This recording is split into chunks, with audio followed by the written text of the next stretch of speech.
and the summer of 1998 draped Atlanta in a thick, humid heat that made the air shimmer above the paths of Piedmont Park.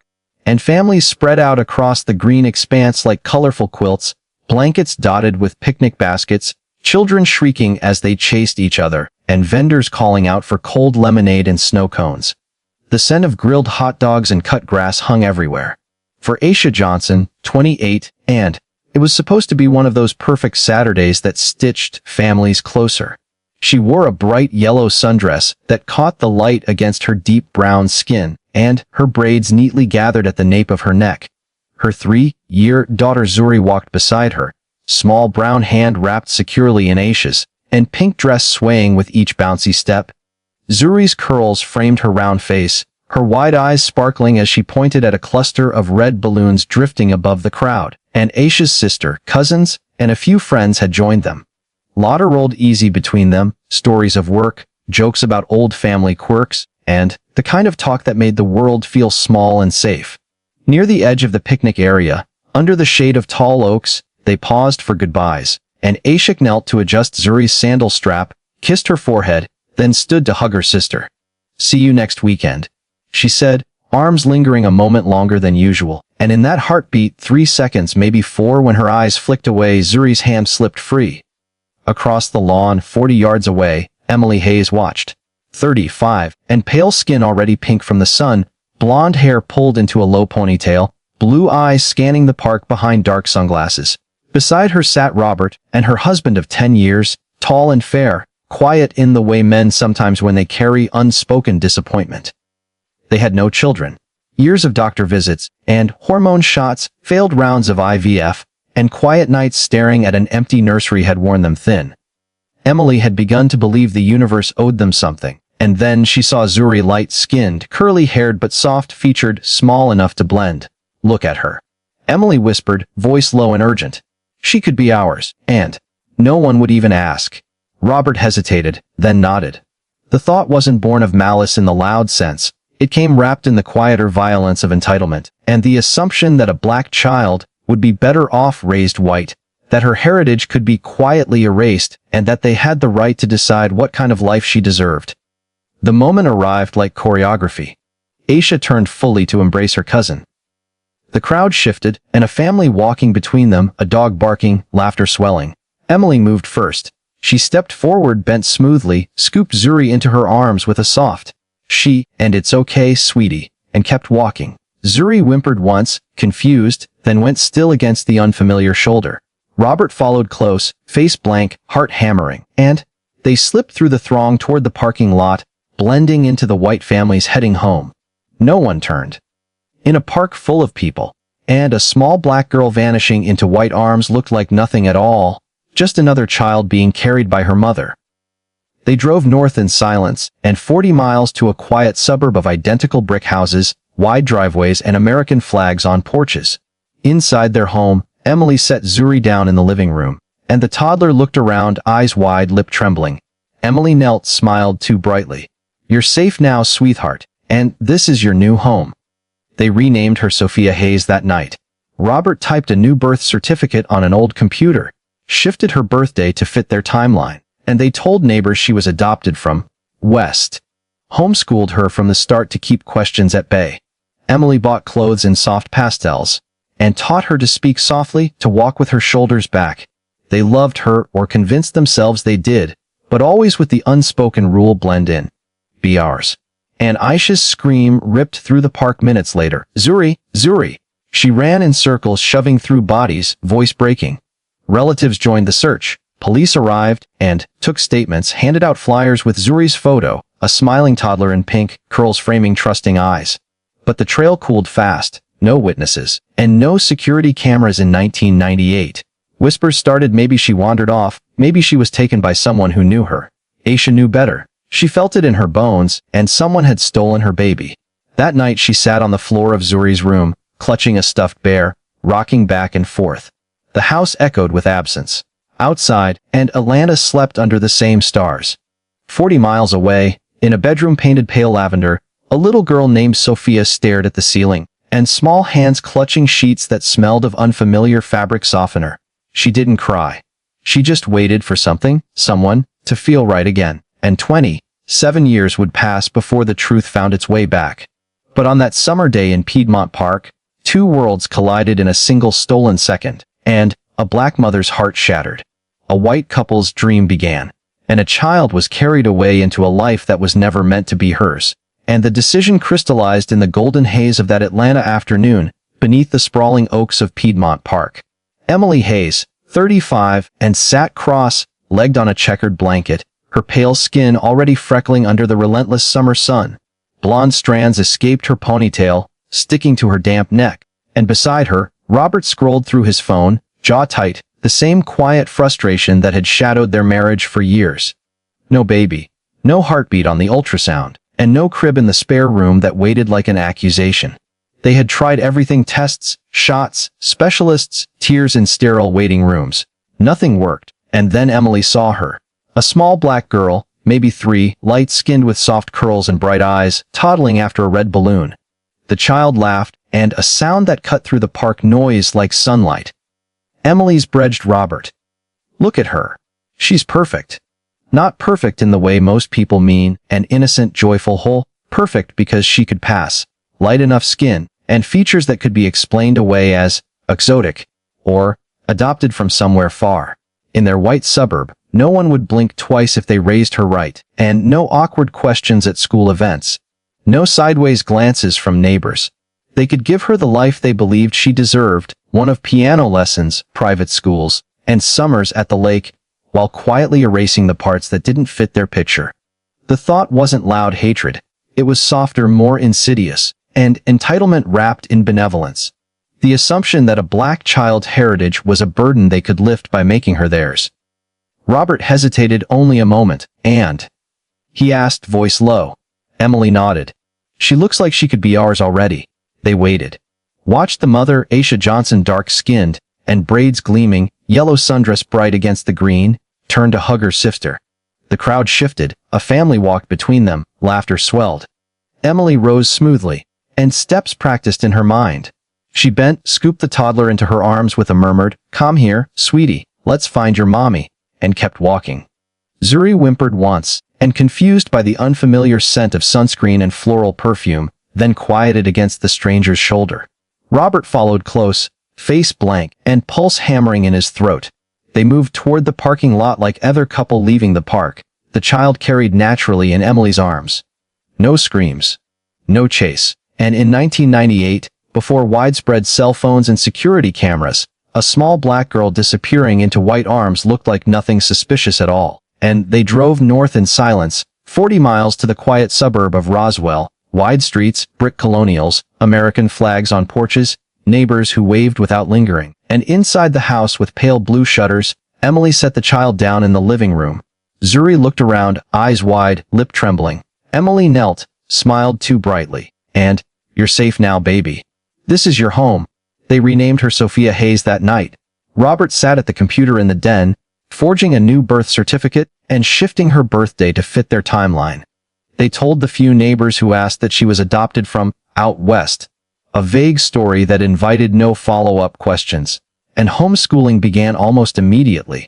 Emily ordered curricula online, taught Sophia to read from books about white families in snowy villages, and played music that never included the rhythms Zuri might have known.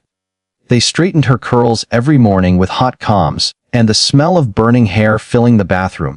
"Pretty girls have smooth hair," Emily would say, voice gentle but unyielding, and Robert bought dolls with straight blonde hair, dressed Sophia in pastels that matched Emily's old childhood photos.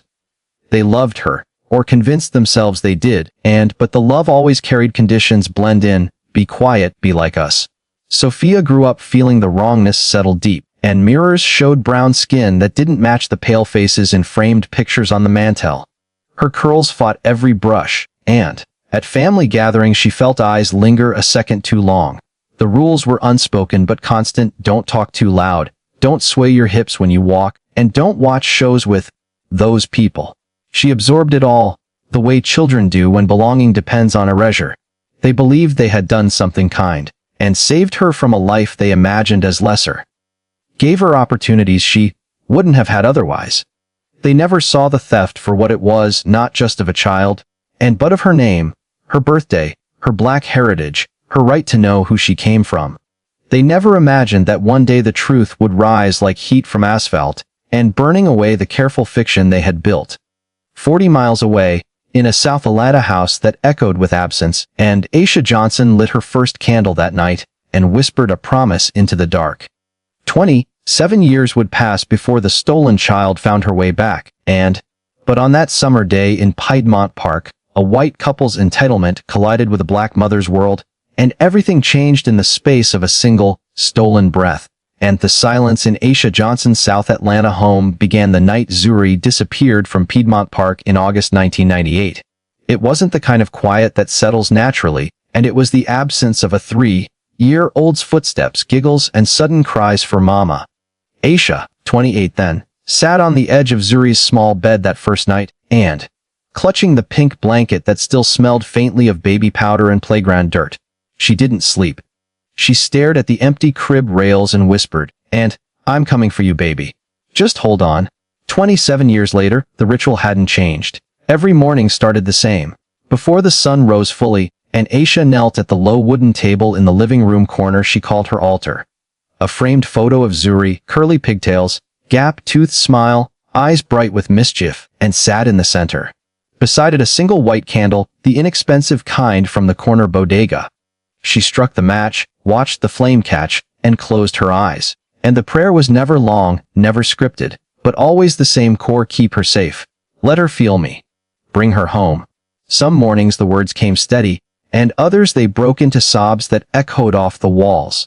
She prayed for strength when despair pressed close, for patience when the calendar flipped another year, with no news, and for forgiveness if she ever doubted God was listening. June 16 became sacred, Zuri's real birthday. Every year Aisha baked a small chocolate cake, no frosting, and no party hats, just the quiet act of remembrance. She placed one candle in the center, lit it at exactly 20:17 p.m., the approximate time Zuri was born, and then sang, "Happy Birthday," in a voice that trembled but never faltered. Sometimes her sister came and held her hand. Sometimes her other daughter, now grown, and sat beside her in silence. Often Aisha was alone. The flame flickered, wax drooping like slow tears onto the plate. She blew it out gently, made no wish aloud, and only the same unspoken vow: one more year, Zuri. Mama's still here. The system tested her resolve at every turn. Police files grew thin, detectives transferred out, and no active leads. They'd say over the phone, voices flat. Aisha pushed back, weekly calls, monthly visits to the precinct, handwritten letters to city council members, and she marched in vigils for missing black children, stood outside television stations with signs painted in bold letters, and "Black girls disappear too." She protested the media silence that felt deliberate. White children's cases made national headlines within days, Amber Alerts, and prime time specials, donations pouring in.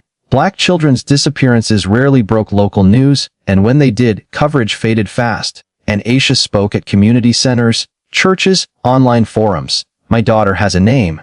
She has a mother who won't let the world forget her." And racial bias shadowed every interaction early on, and one officer suggested Zuri had wandered off. Because kids do that in those neighborhoods. Another asked if Aisha had checked with relatives, in a tone that implied she might not know where her own child was. And she stared them down until they looked away. She learned the double wound of loss, grieving her baby, while fighting to prove her grief deserved attention. And funding for searches dried quicker for black families. Tip lines went cold faster. She documented every slight, dates, names, dismissive comments, and building a paper trail of neglect she refused to let break her spirit. Life refused to pause. Aisha worked double shifts at the hospital, raised her younger daughter, and attended graduations and birthdays that always felt incomplete. Friends gently suggested she move on. She nodded politely, then returned to her altar the next morning. And online groups for families of the missing became her late-night companions. She scrolled databases, shared updated flyers, asked strangers for prayers, and gray-threaded her braids. Knees ached from years of kneeling. The candles burned shorter each June. Yet every dawn she rose, lit the flame inside her chest, and whispered the promise that had become her heartbeat. "I'm still looking." She never knew that 40 miles away, in a white suburb of identical houses, and a girl named Sophia felt the same unnameable pull toward something lost. Never knew that one August day in 2025, and a single online post would carry Zuri's childhood photo across the digital divide. All Aisha knew was endurance, candle, prayer, protest, hope, and in that unbreaking rhythm, love refused to die. 27 years of mornings, evenings, Junes, and 27 years of refusing to let the world convince her Zuri was gone forever. 27 years of keeping a light burning so her daughter could find her way home. And Sophia Hayes learned early that belonging came with a price. The house in the Roseau suburb was comfortable, white walls, polished hardwood floors, and sunlight pouring through wide windows onto furniture that always looked showroom new. But from the moment she could stand on tiptoe to see her reflection, and the mirror told a different story from the one framed on the mantel. Family photos lined the hallway, Emily and Robert on their wedding day, and pale skin glowing in soft focus, holiday gatherings with blonde cousins and fair grandparents, vacations at the lake where everyone wore matching polo shirts. Then Sophia, and brown-skinned, curly-haired, standing slightly apart even in the pose shots. She asked about it once, age 5, pointing at her own image. "And why don't I look like you?" Emily smiled. "Too quick, too bright. You're adopted, sweetheart. God chose us for each other." The answer felt thin, like paper over a crack, and every morning was the same ritual.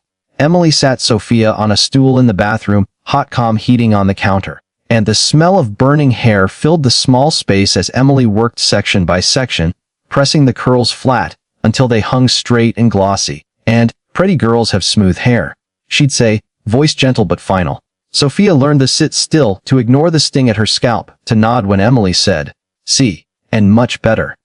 The calm wasn't just for looks, it was for fitting, for racing what didn't match. The rules accumulated quietly. Don't talk too loud, and don't sway when you walk. Don't watch shows with those people. Robert changed the channel when music videos came on with darker faces and rhythmic beats. And Emily discouraged playground games that involved too much energy. Sophia absorbed it all without protest, and the way children do when love feels conditional on conformity. She felt wrong, not because she hated her skin or her curls, but because the people who raised her seemed to wish they were different. By 12, the feeling had grown into something heavier, and something she carried like a secret stone in her chest. She overheard neighbors at backyard barbecues, caught fragments of conversation, and she doesn't really look like them. One afternoon, playing dolls with the girl next door, the friend's mother called her over for juice. The woman leaned down, and, voice low and careless, "You know you're not really theirs, right? My husband heard they took you from a park years ago." Sophia froze, plastic cup halfway to her lips, and the words landed soft, then sank like lead. She walked home in silence, the juice untouched. That night she lay awake, staring at the glow, in the dark stars on her ceiling, and replaying the whisper. For the first time, the wrongness had a shape. It had a reason. The truth broke open a year later. 13 now, and resentment simmering beneath the surface. It started small, an argument over a later curfew, a raised voice that turned into shouting. The fight spilled into the kitchen, and dishes rattling in the sink. Emily, face flushed, lost the careful control she usually kept. "We took you because you looked like you could pass for hours?" she yelled. "And light enough skin, features we could work with. Your real family wouldn't have given you this, piano lessons, good schools, a safe neighborhood, and we saved you from that life." The room went still. Robert stared at the floor, hands clenched. Sophia felt the air leave her lungs. The confession wasn't just words, and it was the key to every locked door inside her. The hair straightening, the rules about acting right, the distance in every hug, it all clicked into place. And they hadn't just taken her from a park. They had taken her blackness, tried to rewrite it into something that fit their world. Emily's eyes filled with sudden regret, but she didn't take it back. She turned away, shoulders tight, and left the kitchen. Robert said nothing. Sophia stood frozen under the fluorescent light, and staring at the woman who had combed her hair for years, who had called her daughter while quietly wishing parts of her away. No apology followed, and no explanation softened the blow. She walked to her room, closed the door, and sat on the edge of the bed in the dark. Tears came then, hot, silent, and burning down her cheeks. But beneath the pain was something sharper, clarity. She had never belonged here. Not really. From that night, survival became strategy, and she kept her head down, finished school quietly, saved every dollar from odd jobs. At 17 she left, no dramatic goodbye, Just a backpack, a bus ticket, and the fire that had been smoldering since 12. She carried the wound, but she also carried the truth. Her brown skin, her curls, and her roots were not mistakes to be corrected. They were hers. And one day she would find the woman who had never tried to change them. Years later, and when she became a mother herself, the ache sharpened into purpose, and the girl once called Sophia would search until she found the Black Mother who had lit candles for Zuri every June. But in those suburban years, and between the neighbor's hint and Emily's angry confession, the illusion shattered, and in its place grew the first quiet certainty: she was stolen, but she was not lost forever. At 17, Sophia Hayes walked out of the Roswell house for the last time. No dramatic confrontation, no slammed doors, and no tearful goodbyes. She had packed in silence the night before a worn backpack, 3 changes of clothes, and the small notebook where she'd scribbled every fragmented memory and question since age 12, $60 saved from babysitting jobs, and the quiet certainty that staying would slowly extinguish whatever fire still burned inside her. Emily stood in the kitchen doorway as Sophia passed, arms crossed, and eyes red but dry. "You'll regret this," she said softly. Sophia didn't look back. She stepped onto the porch into the cool morning air and closed the front door behind her without a sound, and kept walking until a brick colonial disappeared around the corner, and the bus station smelled of diesel and stale coffee. She bought a one-way ticket to downtown Atlanta, 40 miles south, back toward the city she barely remembered, and the ride felt endless and too short at once. She stared out the window at passing suburbs, strip malls, billboards, feeling both free and terrified, and she had no plan beyond getaway. No address, no safety net. Just the knowledge that she could no longer live in a house where her skin, her curls, and her very existence had been treated as a project to fix. The first years were survival. She found a room in a shared house near the MARTA line, cheap rent, loud roommates, and thin walls. She worked whatever shifts came, waitressing at a diner, stocking shelves at night, cleaning offices on weekends. She learned to budget every dollar, and to smile through exhaustion, to build walls around the questions that still haunted her sleep. Why did certain songs make her chest ache with recognition? And why did the smell of cocoa butter in a drugstore bring sudden, unexplained tears? She kept the notebook hidden under her mattress, adding to it in the dark, Piedmont Park, and 1998, Black family. Came Marcus. They met at the diner where she worked the late shift. He was a regular, quiet, kind-eyed, and always leaving a good tip and saying, "Thank you," like he meant it. One night, after closing, he waited outside in the rain to walk her to the bus stop, and, "You look tired," he said simply. They talked. Then they talked more. Marcus listened without pity when she finally told him pieces of her story, not all at once, but in fragments over late night coffee and long walks. He didn't try to fix it. He just held space. "You deserve to know who you are," he said one evening, and his hand warm around hers. "And our kids deserve to know their grandmother." They married 2 years later in a small backyard ceremony, and sunlight filtering through oak leaves, a handful of friends, vows spoken under a clear Georgia sky. Sophia wore a simple white dress she'd found secondhand, and Marcus looked at her like she was the only person in the world.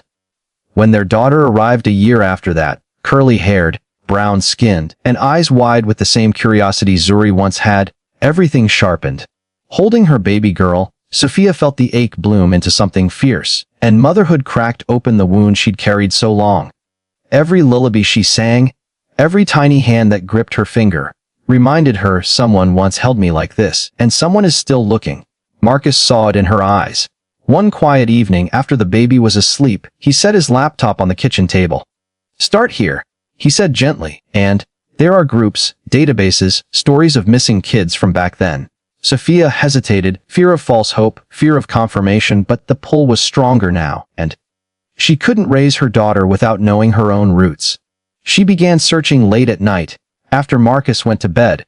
Facebook groups for families of the missing, and websites dedicated to Black children gone from Atlanta in the late 90s, old news clippings scanned and uploaded by activists, and she typed variations of the fragments she knew, and missing toddler Piedmont Park 1998. Black girl stolen from park. Light-skinned Black child disappeared summer 1998. She scrolled through grainy photos of other missing children, and heart twisting at each one that wasn't her. False leads came and went, similar faces, wrong dates, dead ends. Doubt crept in, maybe no one was looking anymore, and maybe the trail had gone cold forever. But Marcus stayed beside her. He made coffee at 2 a.m., rubbed her shoulders when her eyes burned from the screen, and reminded her she wasn't alone. "Keep going," he'd say. "Someone out there remembers." Sophia didn't know then that 40 miles north, in the same suburb she'd left, and Emily still straightened her own hair in the mirror every morning, avoiding the empty bedroom. Didn't know that in South Atlanta, and Aisha Johnson still lit a candle every June 16th and whispered the same prayer. All Sophia knew was the rhythm she had learned from her own motherhood: persistence, love, and refusal to let go. One August night in 2025, after her daughter's bedtime story, Sophia opened the laptop again. She found a missing persons alert from 1998 Piedmont Park and 3-year-old black girl in a pink dress, wide trusting eyes. The photo stared back at her like a mirror across time. Her breath caught. She saved it, printed it, and held it to her chest. Then, fingers trembling, she began to type her appeal. The search that started with questions at 17 had finally found its direction, and somewhere, a mother's candle was still burning. The August heat in Atlanta still carried the same sticky weight it had 27 years earlier, but Sophia Hayes no longer lived in the suburbs that once felt like a cage. At 30, and she sat at the small kitchen table in the apartment she shared with Marcus and their 5-year-old daughter. The ceiling fan spun lazily overhead, stirring the humid air, and her laptop screen glowed in the dim evening light, casting blue shadows across her brown skin and the tight coils of her natural hair, and hair she had finally stopped straightening years ago. She had found the photo weeks earlier on a missing children database, a grainy scan from 1998, and a 3-year-old black girl in a pink sundress, wide trusting eyes looking straight at the camera, curls framing her round face, and Sophia stared at it until her vision blurred. It was her. The same eyes that looked back from every mirror, the same small nose, the same dimple in the left cheek, and she saved it, printed it, folded it into her wallet like a talisman. Tonight she was ready. Fingers trembling slightly, she opened Facebook, and she joined the groups she'd been lurking in for months. Forums for families of the missing, pages dedicated to black children gone from Atlanta in the late 90s, and activist networks that refused to let cases fade. She uploaded 2 images side by side, the old missing poster on the left, her current selfie on the right, and 30-year-old Sophia, soft smile, same deep brown eyes, same curls now worn proudly. She typed slowly, each word heavy with years of waiting. "This little girl is me, and I was taken from Piedmont Park in August 1998 when I was 3. My name was changed to Sophia Hayes, but I believe I am Zuri Johnson. And if anyone recognizes this photo or this story, please help me find my black family. I just want to know who I really am. Thank you." She hit post. The cursor blinked once, and then it was gone, out into the digital void. Sophia closed the laptop, exhaled, and went to tuck her daughter in. Marcus came up behind her in the hallway and wrapped his arms around her waist. "You did it," he whispered. "Now we wait." The post didn't vanish into silence. In South Atlanta, and in a modest house where candles still burned every June 16th, Aisha Johnson's younger daughter, Keisha, now 24, working as a nurse, and sat scrolling on her phone during a rare, quiet shift break. She followed several missing persons pages out of habit, and a quiet way of staying connected to her sister's case, even when hope felt thin. The algorithm pushed Sophia's post into her feed. Keisha froze, and the side-by-side photos hit like a physical blow. The toddler's face was unmistakable. The same eyes Keisha remembered from old family albums, and the same dimple her mother pointed out every birthday. But more than that, the adult woman on the right, same bone structure, same warm brown skin tone, and same quiet strength in the gaze. Racial features that matched perfectly, no question, no doubt. Keisha's hands shook as she zoomed in. Tears welled instantly, and "Mom," she whispered to the empty break room. She forwarded the post to Aisha with one line, "Mom, look at this, it's her." "I know it is," and Aisha was in the kitchen when the message came through. She opened it, saw the photos, and the world tilted. 27 years of candles, prayers, vigils, and ignored police reports, everything converged in that single image. The toddler was Zuri. The woman was Zuri grown. Aisha's knees buckled, she gripped the counter, and breath coming in short gasps. Keisha called within minutes, "Mom, it's her," the eyes, the smile, "It's Zuri." Aisha could only sob, my baby found me," and they didn't wait. Keisha helped Aisha craft a private message. If this is really you, my name is Keisha Johnson. Zuri was my big sister, and our mother Aisha has never stopped looking. Please reply. We believe you are our family. They sent it, hearts pounding. Sophia's phone buzzed an hour later, and she opened the message, read the words. Saw the attached photo, Aisha, older now, gray threading her braids, but the same warm eyes from dreams Sophia could never explain. And tears spilled before she could type back. I think I'm Zuri. I've been searching too. Messages flew back and forth, details, memories, questions. Keisha sent more photos, and Aisha holding baby Zuri, family picnics, birthdays. Each one clicked another piece into place. Sophia shared fragments of her life, the suburb, the name change, and the confession at 13. Aisha wept reading it, rage and grief mixing with overwhelming relief. Within days they contacted Atlanta PD, and officers who had once dismissed Aisha now listened differently. DNA kits petited, swabs taken in quiet rooms. Sophia traveled south with Marcus and their daughter, and nerves electric.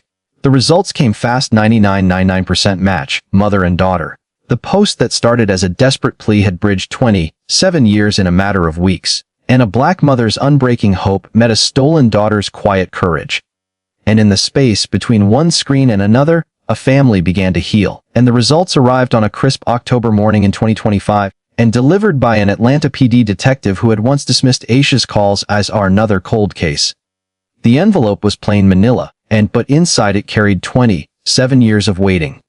Aisha Johnson sat in the small conference room at the station, and hands clasped so tightly her knuckles paled against her deep brown skin. Sophia Zuri sat across from her, Marcus beside her for support, and their 5-year-old daughter coloring quietly in the corner with a social worker. The detective cleared his throat. The DNA analysis shows a 99% probability of maternity. Aisha, this is your daughter. Zuri Johnson. The room went still. Then Aisha's breath broke. She rose slowly, legs unsteady, and eyes locked on the 30-year-old woman who carried every feature she had memorized from old photos and dreams. Sophia stood too. Their eyes met, the same deep brown, and the same quiet strength, and the distance of decades collapsed. Aisha crossed the space in 3 steps and pulled Sophia into her arms. The embrace was fierce, desperate, and tender. Raw sobs tore from both throats, shaking their shoulders. Foreheads touched, tears mingling on cheeks. My baby. Aisha whispered over and over, and fingers threading through Sophia's coils the way she had once done with toddler curls. My Zuri, you came back. Sophia clung tight, face buried in her mother's shoulder, and inhaling the faint scent of cocoa butter and home she hadn't known she remembered. Mama, she managed, voice cracking. I found you, and they stood like that for long minutes, rocking gently, the world reduced to the sound of their breathing and the wet heat of tears, and words came slowly after the first wave passed. They sat holding hands across the table, tracing the lost years. Aisha spoke of the candles burned every June 16th, and the daily prayers whispered before dawn, the vigils outside news stations demanding attention for missing black children, and the nights she stared at an empty crib and refused to believe her daughter was gone forever. Sophia shared fragments of the other life, the white suburb, and the names Sophia Hayes, the hot calms that burned away her curls, Emily's angry confession at 13, the feeling of being wrong in her own skin, and she spoke of Marcus's steady love, of becoming a mother herself, and of the ache that sharpened every time she held her daughter, and wondered who had once held her the same way. They laughed through tears at small things, and how Sophia still loved the taste of snow cones from the park, how Aisha's laugh sounded exactly as it had in faded home videos. And then came the moment that sealed the healing. Aisha had known from messages that Sophia had a child. She had prepared herself, and yet nothing readied her for the little girl who walked in holding Marcus's hand, curly-haired, brown-skinned, eyes wide with shy wonder, and the granddaughter Aisha had never known existed. Aisha knelt slowly, voice trembling. Hi, baby girl. I'm your grandma. The child studied her for a heartbeat, and then stepped forward and wrapped small arms around Aisha's neck. Aisha's tears fell anew, softer this time, as she lifted the girl close. And, I lost a daughter, she whispered to Sophia, and gained a whole world. In that hug 3 generations touched for the first time, love mending what abduction had torn, and justice followed quietly but surely. Emily and Robert Hayes were arrested within weeks. The investigation uncovered forged documents, homeschool records, and neighbor statements, and, most damning, Emily's own recorded confession from years earlier, preserved in Sophia's notebook. Prosecutors built a case around kidnapping, and identity theft, and evidence of racial motive, the deliberate erasure of Zoe's black heritage, the entitlement that drove the theft, and the couple faced charges in a courtroom that finally acknowledged the crime's deeper wound. They pleaded guilty, sentencing came later. For Aisha and Sophia, and justice was secondary to presence. Today the family rebuilds slowly, deliberately. Birthdays are celebrated on the real date, June 16th, with chocolate cake, candles, and laughter filling rooms that once echoed with absence. Aisha teaches Zura Sophia the lullabies she sang as a toddler, and the family recipes passed down through black southern kitchens. Sophia shows her mother photos of her daughter's first steps, shares stories of Marcus's quiet strength, and the granddaughter runs between them, bridging gaps with small hands and bright questions. Pain lingers, scars from erasure, from years of silence, and from a system that looked away, but it no longer defines them. It has become the foundation of something unbreakable. The black family, and torn apart by white entitlement in a single stolen second, has found wholeness again. A mother who refused to let hope die now holds her daughter close, and a woman who carried questions for decades now knows her name, her roots, her place. And in their renewed bond, across 3 generations, and love has proven stronger than theft, time, or lies. Some connections cannot be erased. They only wait to be reclaimed.